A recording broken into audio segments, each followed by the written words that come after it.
All right, Sean, man. Let's hop into black leadership. Okay. And when I say black leadership, I'm talking as America, not just in Franklin. Yeah, you mean nationally? Right. Yeah. Okay.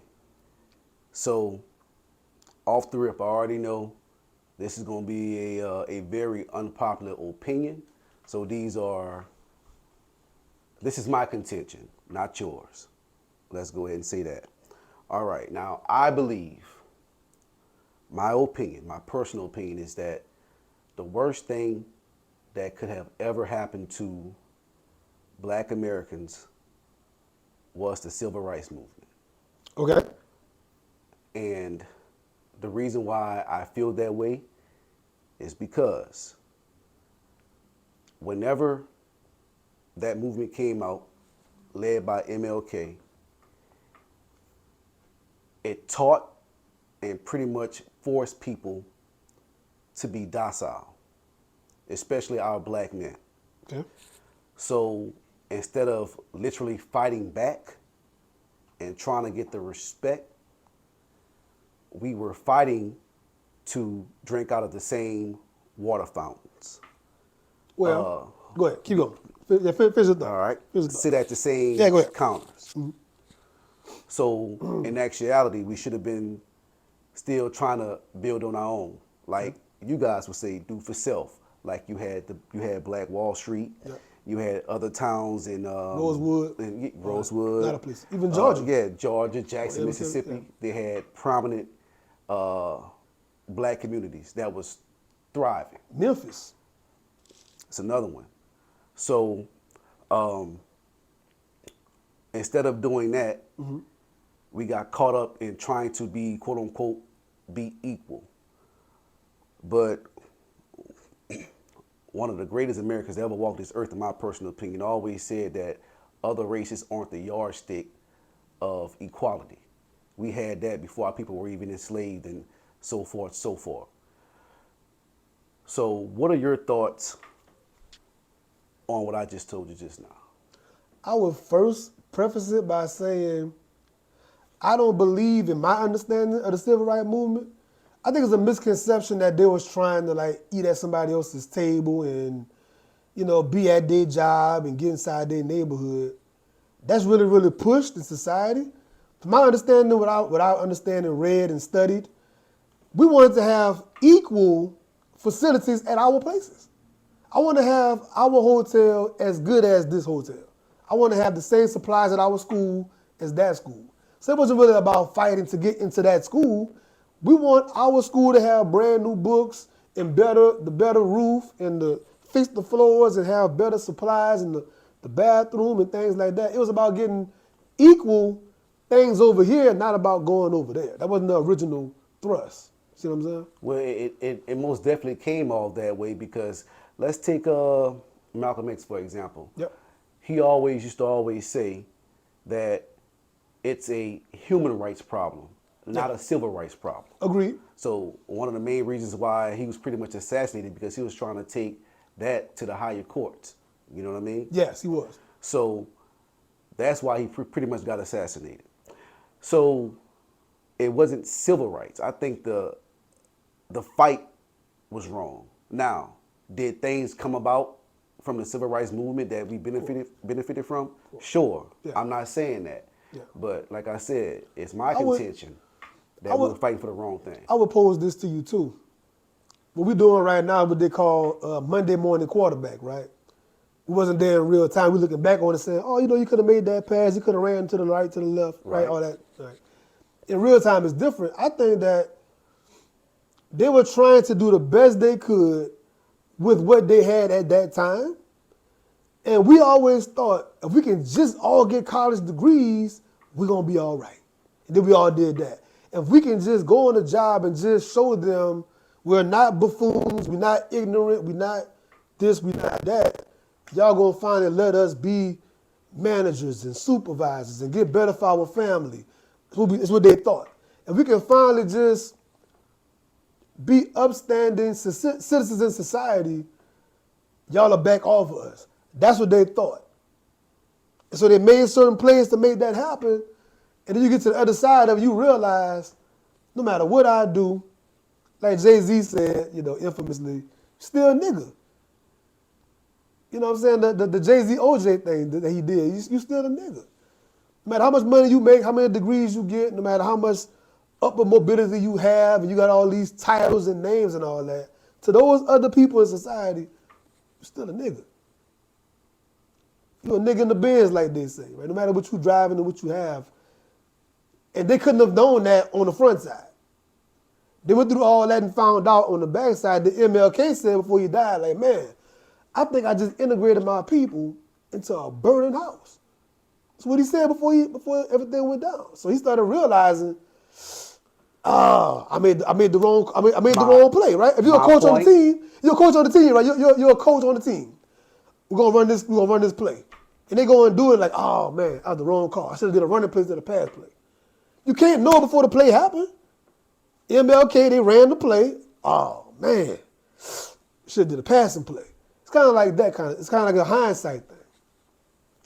I got you. I just want to get and life is lived like that. Life is lived forward, not backwards, right? We all evolve and grow and see our missteps after the fact. But they had to try, right? Because by that point, civil rights, they already tried Black Reconstruction. We already tried Du Bois method. We tried Garvey method. We tried Douglas method. We tried Booker T. Washington method. We've tried these plays here before, and now we're here in the civil rights point. They're trying the next play, man. Can't knock them for that. A lot of those methods Can't knock them for that. were, like you said, Garvey.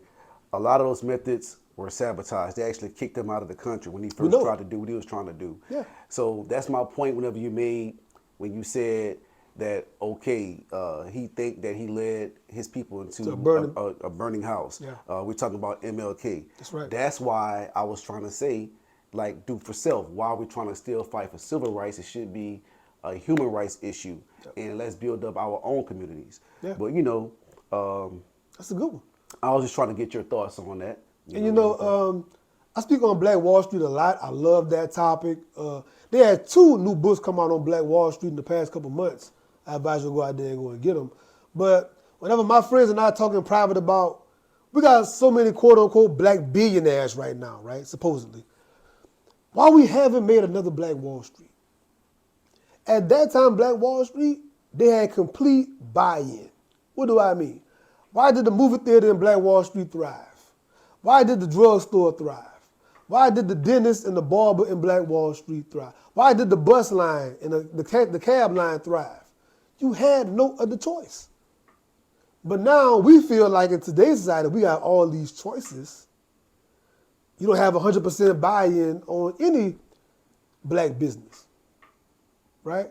We can name a black business that probably have every product you have in your house. You can find black detergent, toothpaste, batteries. You can name a lot of products in your everyday house. You can find a black company that's doing that, and the average person probably won't support those products because you're brainwashed to want Gain and Tide and Duracell and whatever, right? So that's that as far as today's society. All right. With that being said, let me go ahead and ask you this, because it kind of ties in. You say that we're so brainwashed as a people to where we can't really just deal with and go buy black products because we're so conditioned to go get these other products. We love labels. Right? So do you feel like black people as a whole will ever get our rightful spots as the kings and queens on this earth? And what I mean by that is... Oh, go ahead. What I mean by that is come together, basically, and be one. I got a better thing to say about the kings and queens thought you just said. I said this a few days ago. A lot of us are so focused on being kings and queens. What's going on, king? How you doing, my sister? What's up, queen? Talking like that, right? In any given empire or kingdom, we forget one thing. It's a lot of work every day to be done to make the empire thrive. Even in a black Wakanda, who's taking the trash out? Who doing the plumbing? Who doing the grunt work? If we have all these, we want to have land ownership so bad, it's a big topic, land ownership. Who is tending to the land? It's 105 degrees out there right now, I think, give or take. Who's out there tending to the land? We can't all be well dressed on the throne and we, sitting like T'Challa. Somebody got to be out there sweating, drenched, messing with the wheat or whatever we dealing with. Wheat, sugar cane, whatever the product is, we got to be out there doing it. That's not talked about or embraced enough. But we all want to be kings and queens in the empire, right? Who gonna clean the toilet? Who making stuff? Who doing the butchering the things and cleaning things? You want to have a big old feast at the table. Who back there plucking them chickens and getting the hair off of it and the feathers and doing the dirt work, the grunt work, where it don't smell good? It's not an inviting thing. Who gonna do that? Well, look. For the empire, for the good of the culture. Who gonna do that? Well, Ebony K. Williams said she won't date a man like that. That's a whole different topic. Now we going viral. Right? Now we going viral because we have glamorized all the wrong things so long. And back to the whole education tip. It's a good topic to bring it full circle again. Not many children are even looking at a lot of vocations with all the AI technology coming. A lot of things are going to be automated very, very soon. There are certain trades and things that's going to be here for a long time, but you got to use your hands. You got to use actual skills. A lot of things that was there for your mom and dad and for our generation to go and do, those things are being wiped out left and right. You go to any given Walmart now, you can barely find a cashier in that thing. I go to Walmart, I got a question for go and find something, I can barely find an employee to go and talk to give me they're going to automate all of this. So if our kids in school are not being dangling in front of their face different trades, different vocations, you just focus on the pie in the sky stuff, it's going to be a rough life in the next 10, 15 years for a lot of people.